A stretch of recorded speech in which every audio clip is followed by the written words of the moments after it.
गरीबी स्थायी नहीं होती। गरीबी को अस्थायी करार देते हुए सुप्रीम कोर्ट ने बड़ी टिप्पणी की है।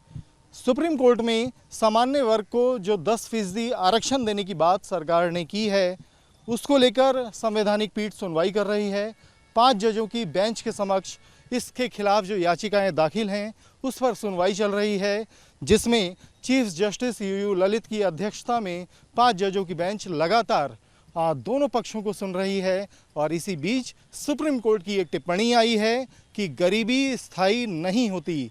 यानी ये टिप्पणी ये बता रही है कि जिस तरीके से जो दलील दी गई है केंद्र सरकार की ओर से कि सामान्य वर्ग को जो 10% शिक्षण संस्थानों और सरकारी नौकरियों में आरक्षण दिया जा रहा है वो गरीबी के आधार पर दिया जा रहा है। लेकिन सुप्रीम कोर्ट की एक टिप्पणी सुनवाई के दौरान बेहद अहम साबित होती है, जिसमें ये कहा गया कि गरीबी स्थायी नहीं होती। गरीबी को आरक्षण से अलग बताया गया है।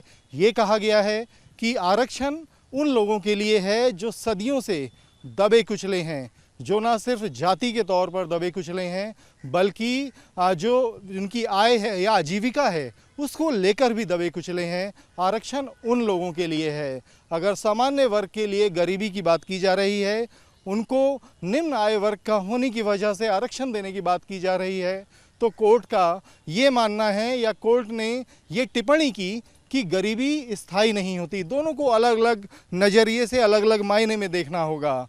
तो सुप्रीम कोर्ट की इस टिप्पणी के बाद में हालांकि केंद्र सरकार की ओर से जो सॉलिसिटर जनरल हैं तुषार मेहता, उन्होंने बेहद अहम बात कही। उन्होंने इसका बचाव किया आरक्षण का कि अगर संसद कोई कदम उठा रही है तो वो जनहित में उठा रही है, और आमतौर पर संसद के उठाए कदमों को तब चुनौती दी जाती है जब संविधान के किसी अनुच्छेद का उल्लंघन हो रहा हो।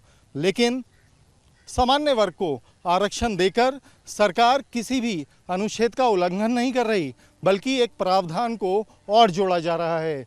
उनकी दलील में ये भी रहा, जो कि अहम है, कि ये जो आरक्षण दिया जा रहा है 10%, ये जो SC ST या OBC का जो आरक्षण है 50% का, उससे इतर दिया जा रहा है, उससे अलग दिया जा रहा है। यानी कि SC ST और OBC आरक्षण का जो कोटा है उसमें किसी तरह की कटौती नहीं की जा रही है।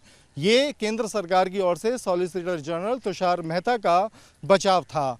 अब सुप्रीम कोर्ट इस मामले में जब दोनों पक्षों की दलीलें सुन रही है, तो अब ये देखना अहम रहेगा कि जो केंद्र सरकार का निर्णय है कि सामान्य वर्ग को उनकी गरीबी के आधार पर जो आरक्षण है 10% जो देने का फैसला किया गया है, उसके खिलाफ जो याचिकाएं सुप्रीम कोर्ट में पहुंची हैं उस पर क्या फैसला आता है।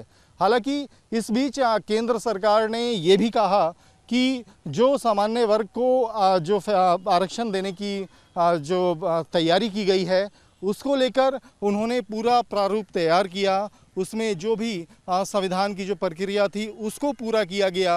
लेकिन यहाँ पर सवाल उठा सुप्रीम कोर्ट में कि आखिर जब ये सामान्य वर्ग को आप आरक्षण देने की बजाय ऐसा क्यों नहीं करते कि जब वो उनको शुरुआती स्तर पे ही छात्रवृत्ति या फिर मुफ्त शिक्षा जैसी सुविधाएं दी जाएं, तो वो क्यों ना आरक्षण से बेहतर रहें।